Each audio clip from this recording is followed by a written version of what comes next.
All right, so this is Dr. Laurel. For those of you who don't know, lots of fans. We're fans ourselves. I mean, Big she fans. spoke at our school at Stony Brook, gave a couple. You gave more than one presentation, and we engaged you, met you after one of the talks. So a little bit of background. Maybe give us a little something about yourself, where you came from, your past. How did you blossom into this figure, literally? I appreciate all your kind words there. My name is Dr. Laurel Henderson. I am an Orange County, California native. I'm currently a resident of New York. I'm in my dream program of oral pathology at the Long Island Jewish Medical Center. And I never thought that I was going to be an oral pathologist. I was absolutely certain for probably 15 years that I was going to be an orthodontist. I love, sassy teenage girls. I'm basically one myself. I never grew out of that phase. I have really bad OCD. I just assumed that like straightening teeth would be the best option for me. But interestingly enough, I had a really life-changing experience when I was in dental school where I was really sick. I had an undiagnosed kind of invisible illness where I was just having infections all the time. And I kept on having to have different antibiotics. And essentially we were running out of antibiotics to give me because I was resistant to a lot of antibiotics, and nobody knew what was wrong. And this obviously was impacting my performance in dental school and creating a lot of anxiety of how am I going to be an orthodontist? I'm not getting straight A's because I'm so sick all the time. And then I finally found the right doctor that figured it out, and I had surgery in my second year of dental school, and I took a month off, and then I came back stronger than ever. And I have a real love and passion for the medical side of patient care, and just feeling for that underlying undercurrent disease that some people aren't comfortable talking about necessarily, and kind of giving them a voice and playing almost like Dr. House, if you've ever seen the TV show, like the diagnostician of the mouth. That's something that's really important to me. But certainly I've never lost my love of working with kids or being a big personality. I just really like disease now. Well, hopefully you don't see too much disease in kids and disease in general, but it's nice to know that someone like yourself is on the other end of that should it get to that point. So you're from Southern California. Did you go to dental school in Southern California? Did you come to New York for dental school? Where did you start school? Yeah, so I went to a liberal arts college called Chapman University in Southern California. And then I applied to dental school, didn't get in my first time, which was like shot out of the dark. I didn't understand how I couldn't get in. And for anybody who's applying for dental school right now, I'm kind of the cautionary tale. I took a lot of AP classes when I was in high school, and I assumed that would cover my GP credits, and it didn't actually. So I had to take one class. I was a chemistry minor, and I had to take general chemistry after I graduated to get into dental school. And in that time, I actually did a master's degree as well. So before starting dental school, I kind of turned my lemons into lemonade, and I got a master's degree in health and strategic communication, which is basically teaching me how to be a TV doctor, which is what I want to be afterwards. But it also helps me communicate with my patients very effectively and put health messages out into the public, which is super useful in this time of COVID. We want to make sure that we're putting out accurate health messages. When I went to dental school, I went to USC. I chose USC because I, candidly thought I found the boy of my dreams, and I decided to stay around for him, and then promptly dumped him first year of dental school, as a lot of us do. And then I just fell in love with the Department of Orofacial Pain and Oral Medicine at USC, and stayed there for my very first residency round. And now I'm on to my next residency of oral pathology. And I think I might have a third one coming in afterwards. So. Oh, wow. We got to get you on the TV show, The Doctors, because I think it would. I've been working on that forever. Can you please hook me up? Let's go. Got it. We got it. We're going to do everything we can to get you on there. And for those that don't know, you're also very involved in the pageant world, Miss California, if I'm not mistaken. Yes. I started my pageantry experience when I was in dental school, actually, which a lot of people are like, how did you find time to do that? I barely have time to brush my own teeth in dental school, much less, do beauty pageants and starve myself, but okay.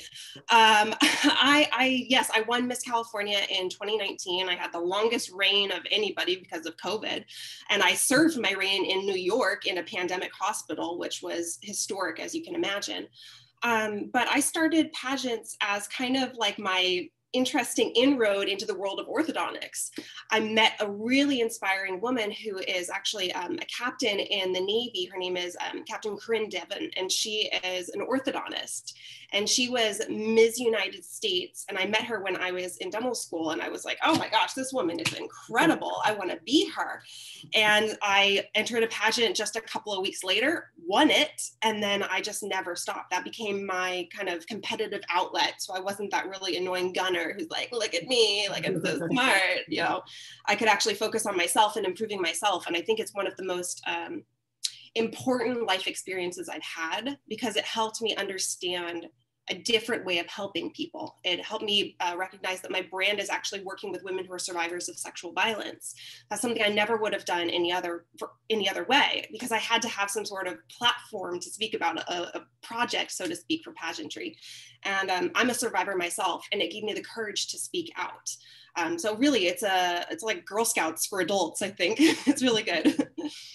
You know, Sean and I, we are such big advocates for basically what you're saying about balancing school, and then also dental school specifically, and then also the outside, your pageantry, all of those competitions, able to do that on top. And now the autoimmune disease that you were mentioning, where it was your skin, and fighting for this platform you just mentioned, you know, for women of abuse, there's so much there. How did you balance all of that? I get this question a lot, because I still do a lot. I mean, I ran a marathon last year. People are like, how do you find time for that? And truthfully, I think that there's a fun little phrase of like the hell yes. I only do things that I say hell yes to. If there's any bit of something in my mind where I'm like, I don't really want to do that, I don't do it. So it's never about finding the energy or the desire to do something. I always want to do the things that I do. So for pageants, I get really excited. Those are the things that keep me up at night, thinking about like, oh, the pretty dress I get to wear, or, you know, the angles of competition and all of the political maneuvering. That's really exciting and fun to me. So it never feels like something I have to dig deep and find the energy for. It just is part of me, you know? Yeah, and you know what, you're even specializing. So competitive in academics is as well for you. And you don't have to be a gunner. I think that's such an important message that we always like to touch on, and like you're speaking it like to 1,000%. And I remember you coming to the Nassau County Give Kids a Smile Day in the pageant uniform and the sash, and all the kids were, oh my God, Miss California's here. It was incredible. We got a picture with you too. I'm just gonna say all the story about kids. We got to get a picture with Dr. Henderson, and we did. I mean, it's so much fun to do that. The kids obviously are like, I didn't even know that could be a combination. I think a lot of people haven't seen that image before of a doctor, somebody who's stayed in school, but also says like, look at me, I'm fabulous. And I know it, you know, like it's something we should be seeing more frequently, I think. Yes, for sure. And you're leading the charge with that. I mean, you mentioned you're the captain in the Navy who's an orthodontist, and also Miss United States. So that was a big curveball, but you guys are leading the way for, you know, women in this field. You're letting your creativity blossom. That's something, you know, again, leading the charge, just like Sean said. As far as specialties in the field and in oral pathology, maybe how did you differentiate this? Because you said you were originally interested most on orthodontics. How did it change over time into oral pathology? I know you touched on this earlier. Maybe we could go into that more. Yeah. So I actually, my first residency program was a combination of orofacial pain and oral medicine. USC has a really unique program there where their clinic services both of those patient populations. These are two brand new specialties, as you guys know. They were just recently accepted into the CODA cadre last year. So I kind of came in right before those were approved. So very much was a gamble at the time of like, what do you really want to go into non-existent specialties? But for me, I felt such passion for the way the patients were being cared for. I saw something in the residents in that clinic that I didn't see anywhere else.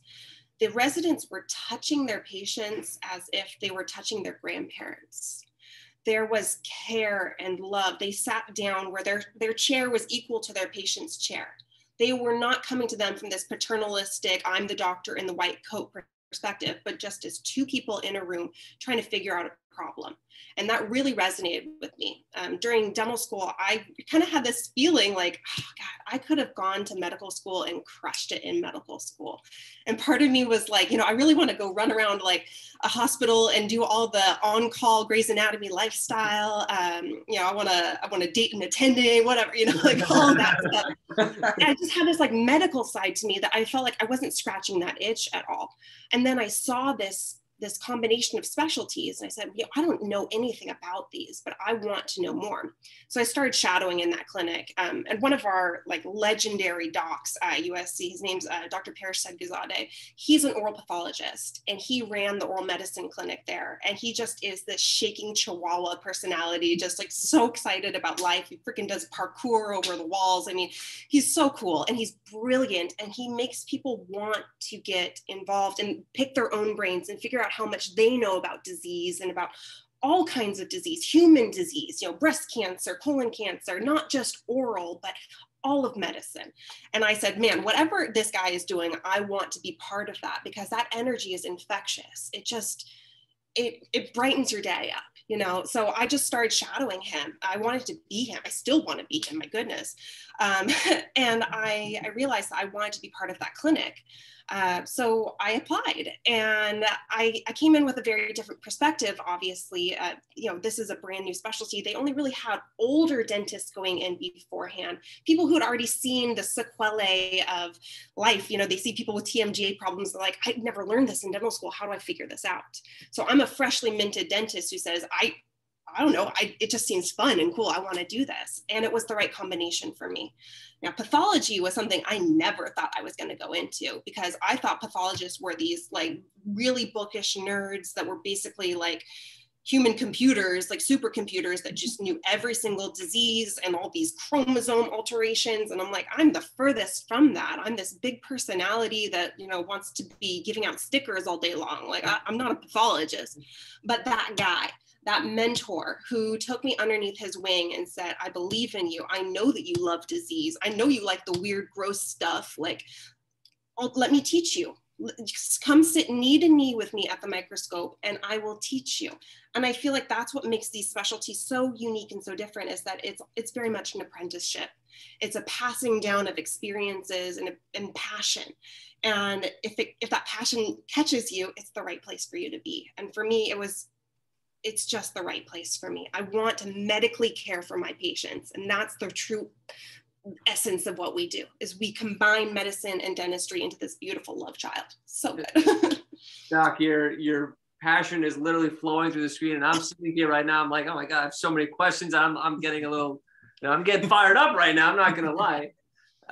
There's so much there. You touched on, mentorship being really important. So for those students who are considering going into oral pathology, what are some things that you think are important for them to have on their resume? And then I'll get into some other questions about how do you get into oral pathology? How do you get into it? So you had the mentor. What else do you think is important? If that question is clear. Oh, my internet is kind of unstable right now. I kind of got like lost on your question there. Can you repeat it for me, please? Yeah, of course. So you mentioned that mentorship is really important and it was a big factor in your decision to go into oral pathology. What are some things that students should be aware of or they should have on their resume when they're applying to oral pathology? What are some key facts? Unique things specific for oral, and the key things that you think, Okay, so oral medicine, oral facial pain are very different from oral pathology for applying. I'll touch on those briefly before I do the oral pathology question. Oral facial pain and oral medicine, you have to have a calling, so to speak, because these patients are sometimes very difficult to treat and they require a lot of your emotional energy. So my story was the most important aspect to me getting into these programs. My story about being sick, that's like a real, cornerstone of who I am and why I love these patients. But also, revealing more about my story is that my family has a very big history of mental illness and mental health issues. I've had several family members die by suicide. So the orofacial pain community has a lot of mental health issues. And that's something I'm very interested in and alleviating the physical signs and symptoms of these mental health issues. So if you have a calling, a purpose, part of your story that you can share, that's going to be very important for these program directors to understand, because it has to come from your soul. You cannot make it through every single day of oral facial pain patients without having a true calling in your soul. It will grate you down. It's one of those ones that people really need to consider before they go into, because it is very difficult. It's almost like being an oncologist, you know, like some people think that it's just too difficult on their soul, that sort of thing.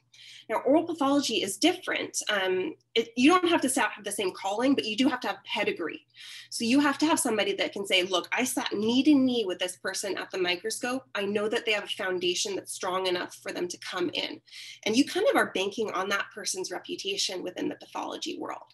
It's a very small community, and they want to make sure that you were taught by somebody who knows what they're talking about. You know, this is one of the last true apprenticeship things. You know, pathology isn't taught really well on a PowerPoint presentation. That's not how you learn pathology. Pathology is a three-dimensional microscopic task.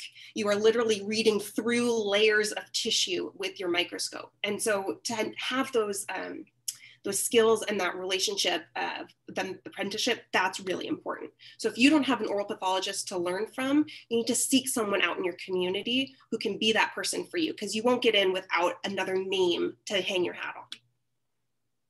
Wow. Okay, that's very important for all of our viewers, because that's something I didn't think of, that it was as important. It's definitely important in all fields to have, you know, networking and connections and learning about the field, but it's great to know that it's maybe more so in oral pathology. That's a lot to take on too. It's like you were kind of the metaphor between oncology as well. Like that's a lot to take on. I can't imagine telling someone that, like, you know, you have cancer. You have to be ready for that, and you have to have the strength, as she mentioned, to, you know, be able to share your story. Oh my God. Yeah. Well, and that's something that, you know, no one prepared me for. You know, we have patients who are suicidal. We have patients who are thought disordered, who have untreated psychiatric disease. And we might be the very first person to tell them that they have psychiatric disease. You need to be prepared for those very heavy conversations. You will lose your innocence. I cried a lot of times losing my innocence. I had patients who were hurting themselves. You know, like these are not things they cover in dental school quite a bit. I had to have a pager over the holidays for suicidal patients. I mean, that doesn't sound a lot like crown preps. You know, you got to be prepared for that. Yeah, I remember, I think it was a case, you said that it was a young girl that you were dying. You couldn't, no matter how many times you checked her and biopsy, you couldn't figure out. You found out that she might have was hurting herself in her cheek, I believe, was something. I'll never forget that case. That really sad, because that's something I never would have thought of. Right. That there is the mental health component in there too that could be affecting, you know, this patient's oral health. And I just want to take it back for a second. You did mention that, you know, your idea was that you're not an oral pathologist because you're not one of these older, crabby, you know, guys sitting down at the textbook. What is the misconception about oral pathology, oral facial pain in terms of residency? Because to me, I just imagined dark room, microscope, looking at, but you're describing such a patient interaction that I honestly didn't think was really there. So what's the biggest misconception about these residencies? Right. Okay. So again, we kind of have to go back to the historic perspective of what even are these residencies and where they come from. So I like to think about it with like the comparison with radiology. So oral pathologists used to do everything, right? They used to see the patient, see the disease, do the biopsy, look at the radiograph, look at the slide, and then tell the surgeon what to do, right? That was the way things were. And then not all pathologists felt comfortable doing all of that, and they realized they could make a lot of money just sitting in their office looking at slides. And so they kind of abandoned certain other parts of care, and they really focused on the microscopy. And the microscopy is very difficult. I mean, you have to be literally a walking library. You have to understand all the weird travel diseases, things like that. I mean, metastatic diseases from other body parts. You have to be truly a physician of the head and neck.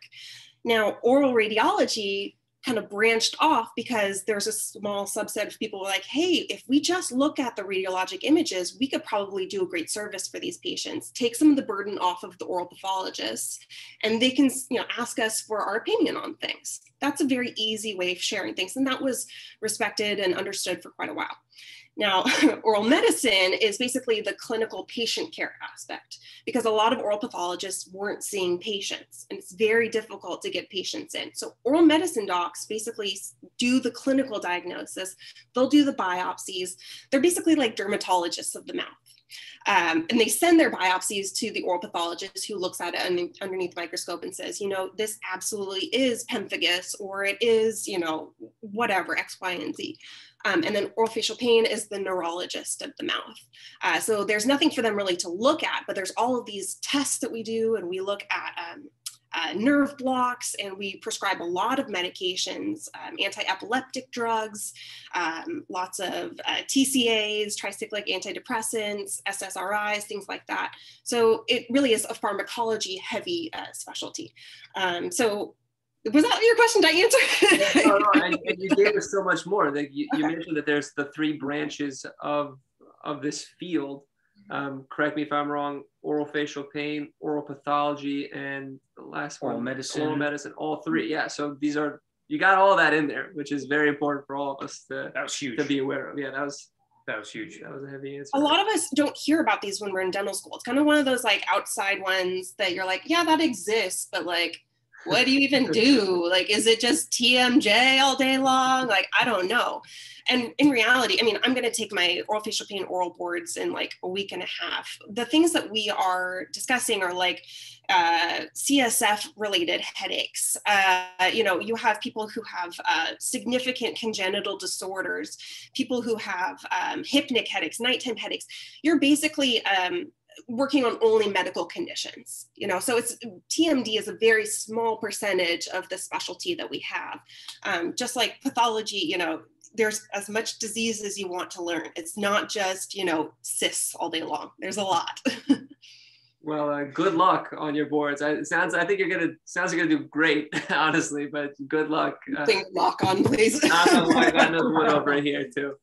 We got some wood over here too. All these subspecialties within, who's the real leader? You could be biased. What do you mean by leader? Like for what kind of a patient? Because, you know, in academia, in patient care, there's a lot of different answers. Let's say both. Let's say you're stumped by a patient's issues, you're stumped by a patient's presentation to the clinic, and you're looking for answers. Where would you go, and where would you recommend others to go to look for those answers? Whether academically, whether you know, to a professor attending clinically. Yeah. I think it really all depends on what your frame of reference is. For me, I have that one person in my mind who's just a genius, who I would send everything to. I mean, we have almost like a history at USC of like, hey, my mom had a diagnosis of breast cancer last week. Can you tell me about that? And asking a dentist that, you know, this guy happens to be an oral pathologist, but he doesn't really look at slides that much anymore. He looks at the patients. So he's very much an oral medicine, oral pathologist. He's not bored in oral medicine, but that's his area of interest. So I'd say it's a tie between oral medicine and oral pathology. And in academia, there definitely is a long, strong history of oral medicine actually rising to the ranks of dean status. People don't make a lot of money off of oral medicine. So they're like, how do I survive? I'll stay in the school, I guess, like something like that. Which is definitely my plan. Yeah, I mean, for us, whenever we have a question, we go to Dr. O'Dingo. I can't imagine the rest of my career. I could be anywhere in the world. I have a question, it's going to Dr. O. Right. She's our head honcho. Whatever she says goes, because she just knows everything so well. Everything. Yeah. As you well know. She's such a cute character, she's too. Adorable. She's so sweet. Yeah. So if we were to change gears and dive more into the clinical exam, you know, what are some common mistakes that providers make during a clinical exam that you see? Maybe they're not looking at a certain area hard enough. Maybe, you know, what are the common pitfalls of a patient exam? Okay, so I'm going to talk about the verbal exam, and then I'm going to talk about the physical exam. So the verbal exam, I would say the biggest pitfall you can make is discounting a patient's mental health. Mental health is the most important predictor of the success of your treatment. So if a patient comes in angry, if they come in depressed, if they come in seeking litigation because they think somebody wronged them, that's going to be a really strong predictor of how successful your treatment is going to be. Because angry people tend to like to stay angry, and fearful people really need to be talked down. So you really need to figure out what kind of category they fit in, or what multiple categories they fit in. If you have any sort of suspicion or kind of like tingling at the back of your neck that someone might be fearful, you also need to delve down that rabbit hole. You don't know. I count myself among the masses of people who have survived trauma. And a dentist's office can be very traumatic for many people. And if we can address the trauma and prevent further trauma, you're going to have a much more successful appointment. So, simple things like telling patients where you're going to touch them before you touch them. That's a big one for trauma survivors. So when I do my head and neck exam, I say, I'm going to be touching your neck because I'm looking at the lymph nodes on your neck. I'm going to be touching the back of your neck here where your occipital muscles are attached because I need to check the base of the skull. I'm going to be touching the back of your shoulders here, just to give them an idea, because those roaming hands can be very anxiety provoking for some patients. And then I would say for the physical exam, the biggest pitfall is not going slow enough. You really need to imagine that you're looking at your mom or looking at your grandma, you need to take your time and not miss a single thing. I used to think that going faster would make me seem like I was really competent, like I had my stuff together. But patients really appreciate it when you kind of milk it for them. And even with the head and neck exam, feeling the lymph nodes, a lot of people don't think about feeling through the anatomy. So you're thinking about feel through the epithelium, then feel through the connective tissue, and underneath the connective tissue, that's where you're going to feel the lymph nodes. So what's the depth that you need to press? What would that feel like, going through there? Okay, that's where I need to go. Rather than doing the piano key things that we do usually, it's going to feel probably like a massage, and a lot of patients love that. So why not lean into it a little bit more? I'm going to give you your 5-minute neck massage today. Please sit back and relax and enjoy. And patients really can get on board with that. And kind of tying the two together with each other, lowering a patient's anxiety and making them really build their confidence in you as a provider, narrating your exam for them, saying, I've looked at your lymph nodes, I've looked at your sternocleidomastoid, I looked at your thyroid, your lips, your tongue, the high cancer sites on the floor of the mouth, the lateral tongue, the tonsillar fauces, all of those areas. It makes you look really thorough, very competent. If you throw on the loop stirring it for a couple of seconds, that gives a couple of extra, sexy points, like she's really looking, that sort of thing. That's really the best care that you can give a patient, showing them that you are looking. Yeah. Do you have like a story maybe of where something came out of the blue, but you did your due diligence and it like, like it proved worthwhile, or it was like, whoa, I did not expect to come across this. What's a crazy story? Better go through the Rolodex of everything. And I was gonna say, I'm pretty darn good. I don't miss stuff that much. So, well, maybe it was an exam like when you thought like, okay, it's just a recall, and maybe something that we would be doing rather fast, or doing our piano keys and trying to finish up our clinic appointment time, but you caught something that maybe you weren't expecting that day. Well, this is sad, but a gentleman comes in saying that he has tongue pain, hasn't been to a dentist in a while because he has colon cancer. He just got out of the hospital. He's very thin, cachectic. I have this kind of like prickling at the back of my neck, like tongue pain, and a guy that's really thin, that's not so good. And I've noticed on his exam that he has a lymph node, bound down, tight, hard lymph node on the side of the neck. And then inside of his mouth is this gigantic fungating tumor mass. And obviously, I could have diagnosed him from cancer across the room, but noting that he has a lymph node on the same side, that helps us with staging. Obviously, it helps kind of expedite his care. And just noticing the physical habitus as well, that like, hey, this guy needs to be seen now. This is somebody his cancer has progressed quite a bit. You have to notice all of those components of a patient. So I know that's not exactly like but it's part of the whole process of taking on a patient.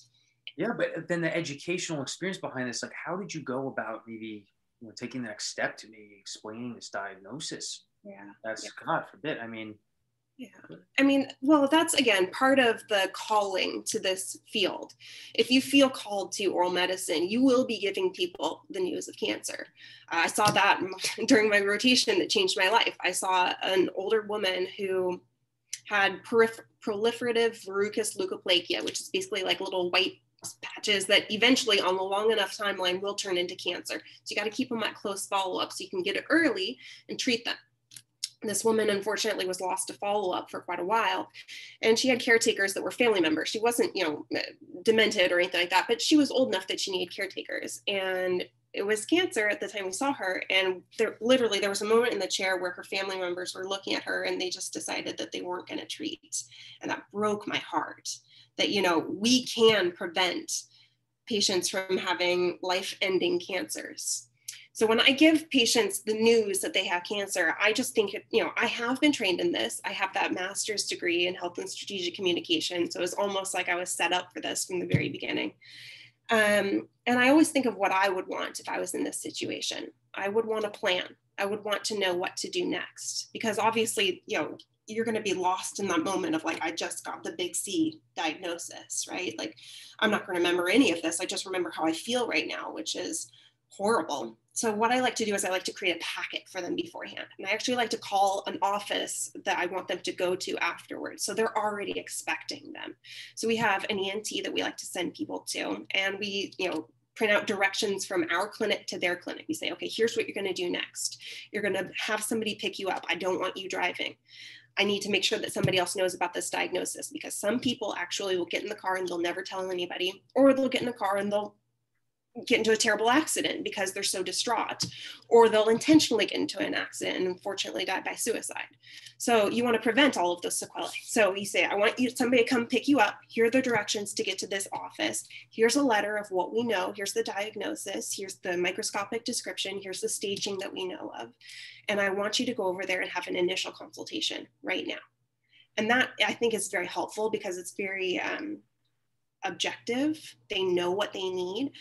And the emotional part is you're just sitting with them and you just say, I'm sorry. Like, I'm so sorry that this happened to you. Like, and you just try to give it in the most humane way you can. There's no right way. There's a lot of wrong ways, but there's no right way. And the best way is to feel all the things. And if you want to cry with the patient, if they're crying, if their family member's crying, whatever, but you have to remember at the end of the day, this is a human, not a case. This is a person, not a biopsy. They have a name, they have a story. And if you don't know their name and their story, you shouldn't be giving them that information, to be honest.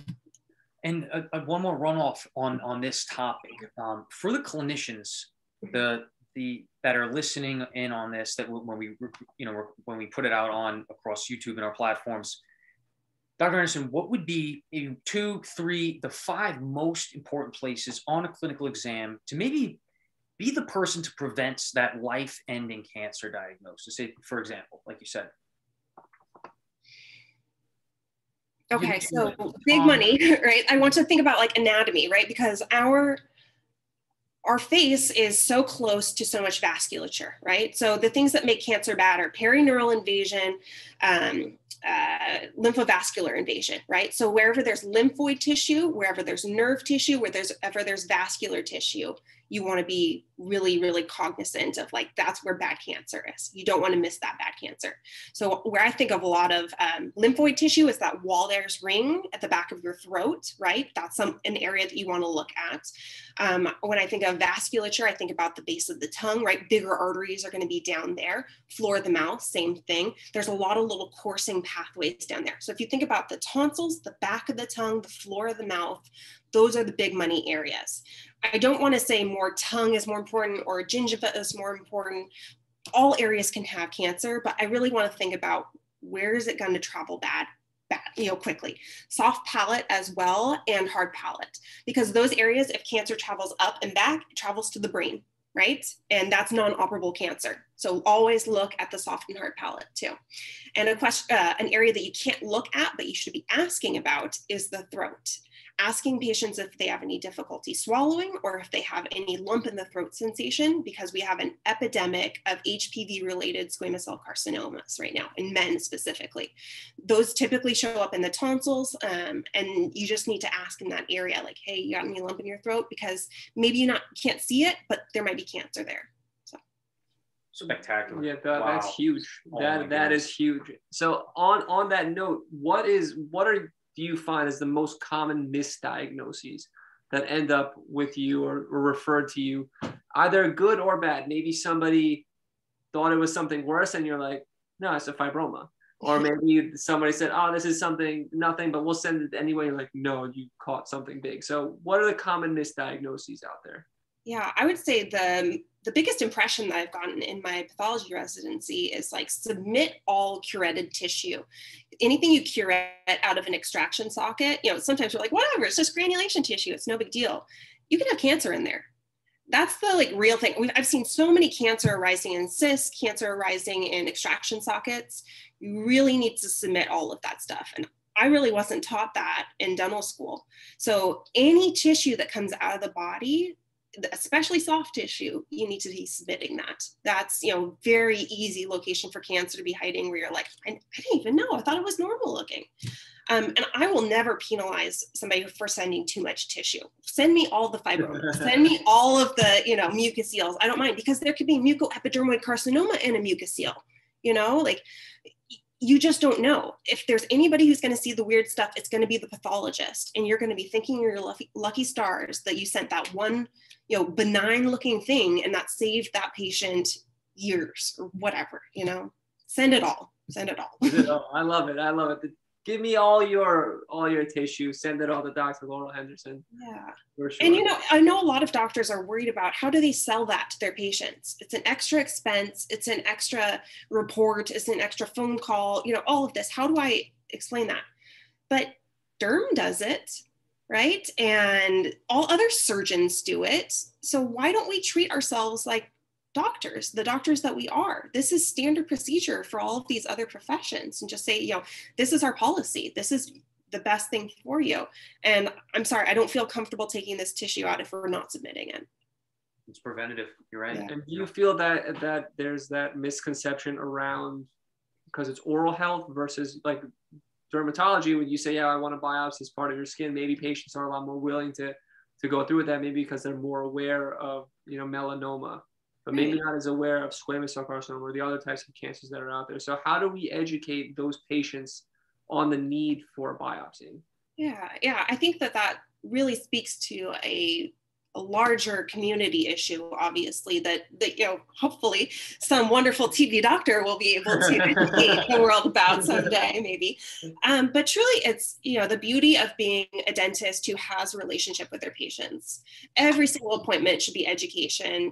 Even if it's as simple as like, we're putting fluoride on you today, or we're going to talk to you about flossing. There should always be an educational component, and it starts with that very first head and neck exam. You're teaching them about oral cancer from the very first time you lay your hands on them. I'm looking at the high risk areas.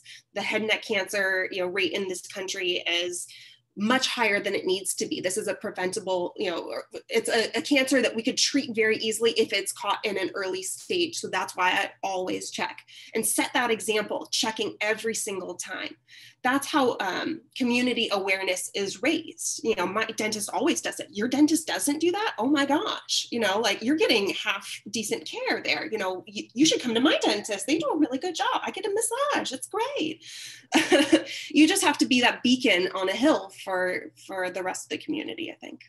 Yeah, and that's so true, because there have been patients that come to the dental school for the first time, and we'll be doing a head and neck exam, and they'll look at me with the fish eye, and they're like, what are you doing? I'm like, oh, we're doing an oral cancer. And they're like, oh, they've never had that done before. That's very thorough. It's like, yeah, we're checking it all. We're going from A to Z over here.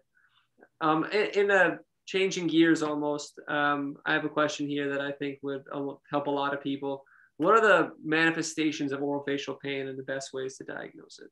Oh gosh. Okay. So There's a lot of different manifestations of oral facial pain. If you kind of categorize it, you have nerve-related pain, you have muscle-related pain, you have bone and joint-related pain, and then you have vascular-related pain. That's like the easiest way to think of it. So when I do my exam, I'm checking system by system, okay? And obviously there's mucosal-related pain and things that are kind of crossover with oral medicine or pathology, things like that. So, you know, if you've excluded all of the obvious fungating lesions and ulcers and things like that, and a patient's still in pain, then you want to be going through and saying, okay, is the muscle causing pain? You're checking the muscles, you're reading through them like they're big meat barcodes, and you're feeling for those trigger points that feel like those knots that you have in your shoulders. We all have them, right? You know, that's a very common cause of pain. A lot of people in the pandemic, or a lot of dental students, have this kind of pain because we're clenching and we're holding stress and we're trying to protect ourselves from the outer world. But if you never release that tension, you're going to have no blood flow in the area. Essentially, you're going to have an ischemic response. I think of it as like doing bicep curls all day long. If you're doing, you know, 18 hours of bicep curls, you're going to feel so sore, right? You got to relax. Sometimes you got to get new blood flowing through there, right? So that's muscle. And that typically feels like dull, aching, throbbing pain, and very non-specific. Now for joint pain, it can be very sharp, actually. You can have an acute injury like rolling your ankle, right? That hurts really, really bad. If you do like a quick snap of your joint, that can actually tear some of the tendons, and it can be very, very sharp in the moment, and that can feel very throbby and full. And that's kind of that like inflammatory response in the joint. And if that isn't rectified over time, you can actually have arthritic changes in the joint, which can have actually sequelae with your bite. You can actually have changes that are not so good. So, you know, if you have non-specific pain in front of the ears, that's kind of pathognomonic for TMJ pain or joint pain. Now, as for neuropathic pain or neuralgias, nerve pain usually feels like pins and needles or sharp shooting, ice pick-like pain. Sometimes it can feel dead or numb or just funny feeling. And that can be because of an injury. It can be because of a demyelinating disorder like MS, Parkinson's disease. It can be because of diabetes, alcohol use, any sort of changes or aberration to the nerve. And that obviously takes a specialist because they can get quite interesting and different in their presentations. And then our vascular pain, neurovascular pain, that's kind of our migraine-like pain. That's our throbbing pain. That's your vessels going, oh my gosh, oh my gosh. And that's a different entity in and of itself. So there's a whole cacophony, a whole world that can go on up there. But the descriptors that people use are kind of your keys to figuring out what you're looking at. And if you can replicate it in the chair, whether by doing nerve testing, by testing, you know, the joints, by doing some spray and stretch, things like that, that kind of helps us be better detectives and figure out what system is actually problematic for the patient. So just adding onto that, what are some tools you use in the office to help you with those tests? You mentioned the spray. What else would you use? Yeah, so one of the easiest things that we do is we measure opening range, right? So there's a typical healthy opening range for a patient, which is about 3 fingers for them. Some patients really can't open bigger than that because their joint is locked, but some people can if they're just tight muscles. And so sometimes we'll spray their muscles with some of that vapocoolant spray, and it'll help distract them, and we can help stretch them open a little bit. So that's one easy thing that we can do. Another thing that we can do is we do sensory testing with a filament. So like a very thin, almost like fishing wire. We have a patient close their eyes, and we actually test the trigeminal nerve. We have 3 branches, right? So 1, 2, 3. We test each of the branches of the trigeminal nerve by using that little monofilament across their nerve areas. And we ask if they have the same amount of sensation in all of the divisions of the branches. So that tests certain nerve fibers. And we can do the same thing with more of like a 2-point discrimination, so tapping 2 at one time, or we can use more of a blunt object, and that gives different A delta fibers versus C fibers, that sort of thing. They all discriminate a little bit differently. And then what else do we have? With splint therapy is another thing that helps. We make splints for people all the time to see if they get better. There's obviously a lot of medications that we can use. We can do nerve blocks. One of my most interesting nerve blocks that I do is something called a sphenopalatine ganglion block, which kind of looks like a long, like hummingbird, like thing that you put up somebody's nose and you squirt anesthetic to the back of their nasal cavity, a bit like a COVID test, but with anesthetic all the way back there. That's a good way to describe it. Everybody's gonna understand that.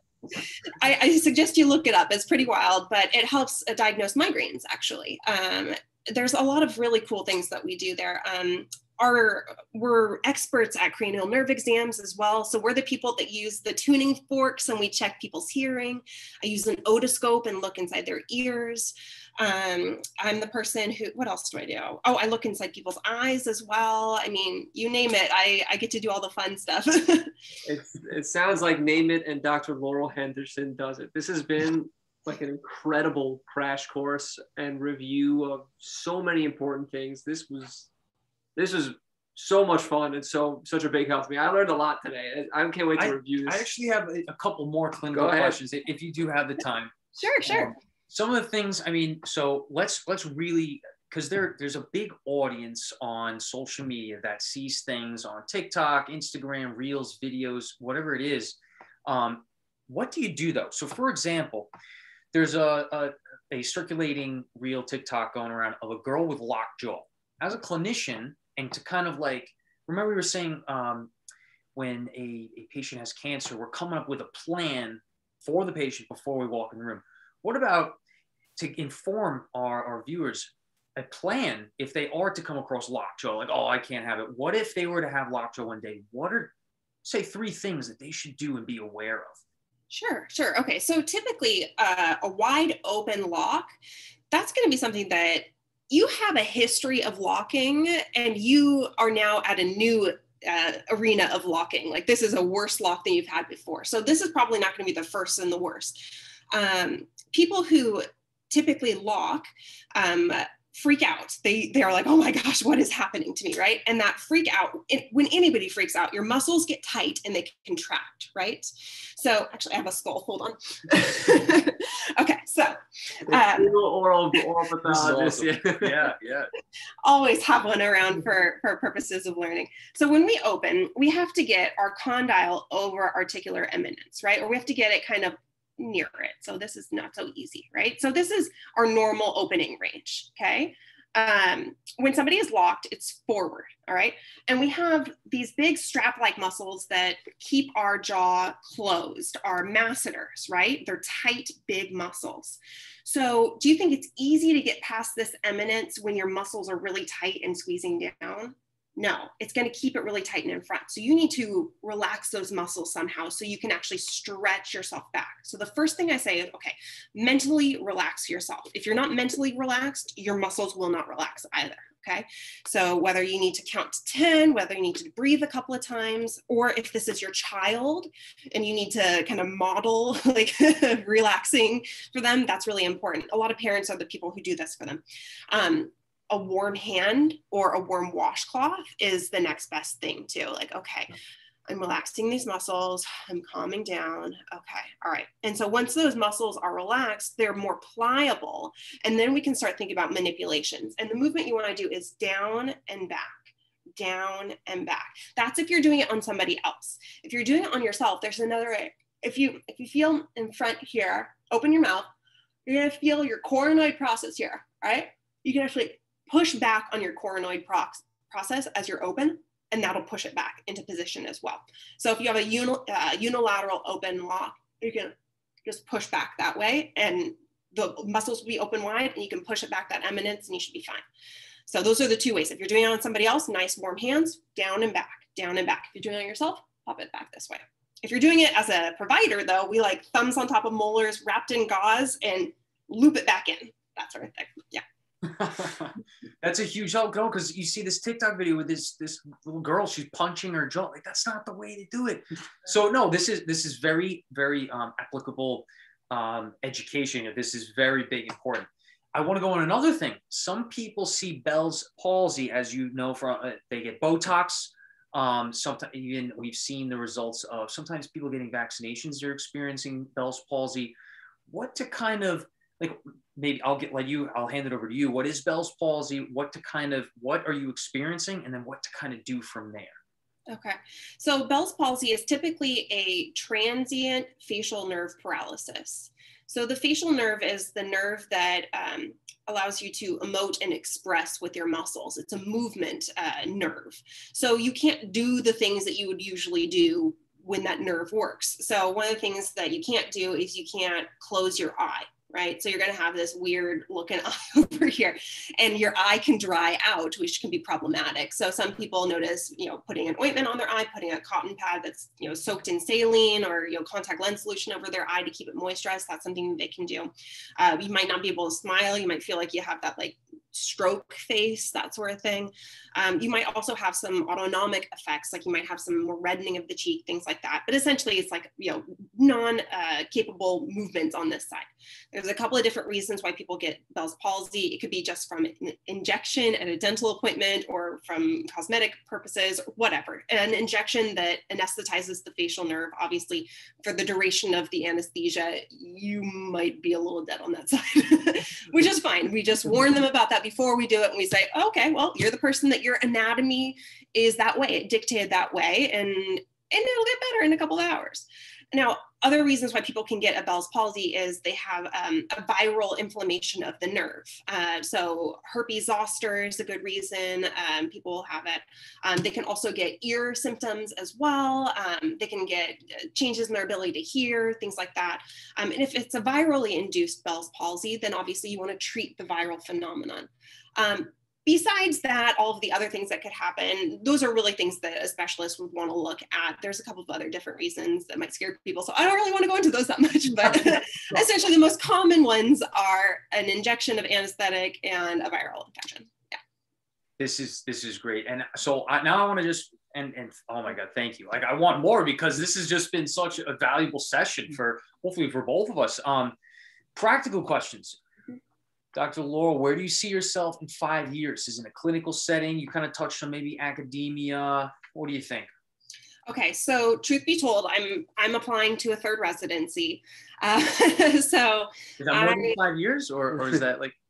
So I've done technically orofacial pain and oral medicine together at USC. However, I only technically am an oral facial pain person, and I'm not boarded in oral medicine. So I want to do an oral medicine residency. So I'm going to apply for that. So that's a 3-year program. So, God willing, I will, be able to enter after my pathology residency. So I'll take another 3 years for that. And then I see myself having kind of a 4-part career.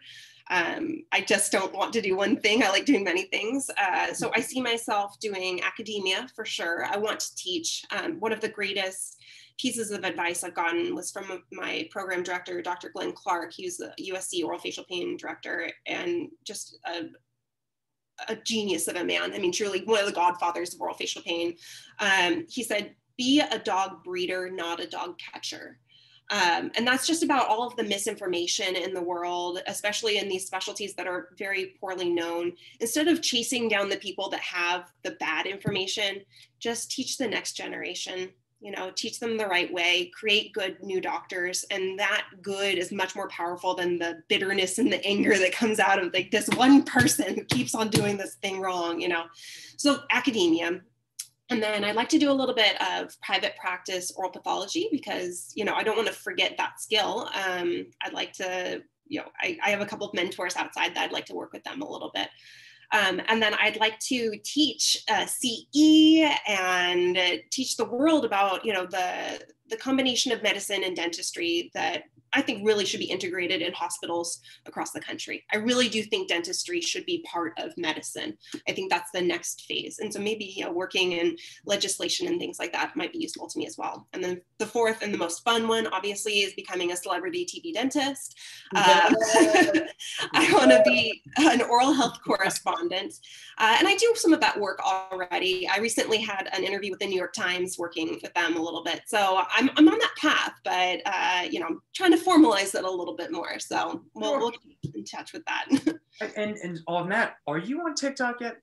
I am, yes. I put out high content, very entertaining videos. You can follow me. It's Dr. Laurel, as everything is. Please do follow. I actually will be putting out another video soon as I'm done with my boards. That's my like treat for myself. So watch soon. Yeah, we're definitely gonna be waiting for those videos to come out, because like Brendan said, this has been so educational. It's been so much fun. Hopefully for you as well. We learned so much today. I'm a narcissist. Are you kidding me? This is great. So Dr. Laurel, thank you so much for coming on with us. We appreciate this. It was an hour and it felt like we learned enough for an entire semester of things. We can't wait to share this to everybody and, you know, educate them just the way we've been just now. So This was a lot of fun. Yeah, this was a lot of fun. Definitely. When you get famous, when you get on TV, don't forget the two guys that interviewed you also. All right. I won't. Thank you very much for this opportunity. You guys are crushing it. I'm very proud of you. You're making us proud in the world of dentistry. And when you're a big deal, don't forget me too. Okay. Never, ever. Dr. Laurel, thank you so much again. And we'll be in touch in the future. All right. Thank you very much. Have a good one. Bye.